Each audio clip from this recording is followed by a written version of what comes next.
So if you're still with me, I want to say thank you because I apparently got your attention. So from here, it's just going to get better. So I'd encourage you to watch the rest of the videos as well.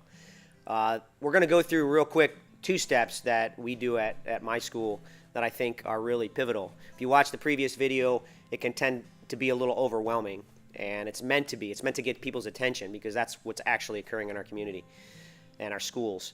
And you need to also understand that there's always hope.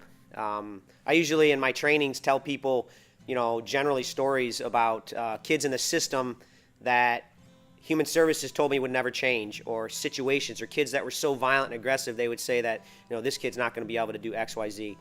And I would get in there and I would do my thing, and I'm not a miracle worker by any means, but I would do some things and I would help get some change and shift. And I learned over the course of that time that the critical factor that allowed that to occur was simply that I refused to not have hope for the kid that I was working with.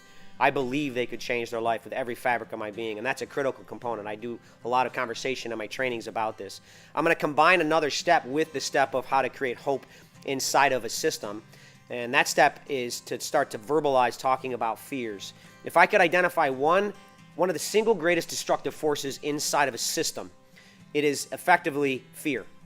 And so in the middle of our political climate, in the middle of all of what's going on right now in education, I can tell you one thing that doesn't work. Creating more fear doesn't work. I worked with violent and aggressive kids forever. And when I went into a home where a kid was beating up their family or beating up people or violence or aggressive, creating more fear inside that system was not an effective tool for helping that kid change their life. Going in and taking the fear out of that system was the most effective strategy for changing it. So inside of our schools, we have teachers that are terrified to send emails to parents because of the backlash they get from entitled parents. You got kids that are terrified to go to school because of the bullying they experience every day. You got administrators that are so afraid of litigation from some family member that they are literally bootstrapped into a chair, not able to do anything, and they live in a chronic context of fear. This is an epidemic in our culture. And the truth about fear is its one objective systemically is to be used for control.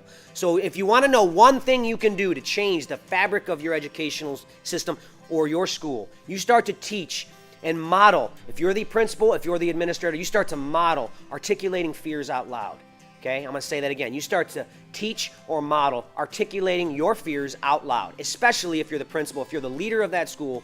That is what you need to do. That's what I do. That's what my principal does. We model this to our staff, to our kids. It literally looks like this. When you notice anxiety, stress in your body, right, which is a whole nother step that I go into, you need to be able to say, I feel scared that.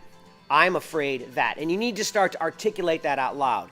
What that does, literally there's a science behind how that literally reroutes the circuitry around the limbic system, which is the fight or flight area of the brain, and actually decreases hyperarousal on average, okay? If you make this a part of your culture in your school, the capacity to verbalize fears out loud takes the steam out of the system. To give you an example, I used to work with kids with attachment disorder. For those who have worked with those kids, they are extremely hard to work with.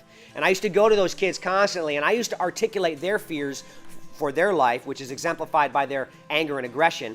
And they would get so frustrated with me, and they would cuss and swear, say, I'm not afraid. And I would do it repetitively over a course of years. Right? Some of these kids I work with for years, and after a while, they would start to embrace the truth that their violence and their aggression and their behavior was actually a product of their fear. Learning how to articulate our fears out loud is a skill. It is not a weakness. It is something you can inject inside your school system every single day. You can model it as an administrator, you can teach it to your staff, and you can empower the children that are living in a context of fear to verbalize it out loud so they can have a better ability to operate in an educational environment.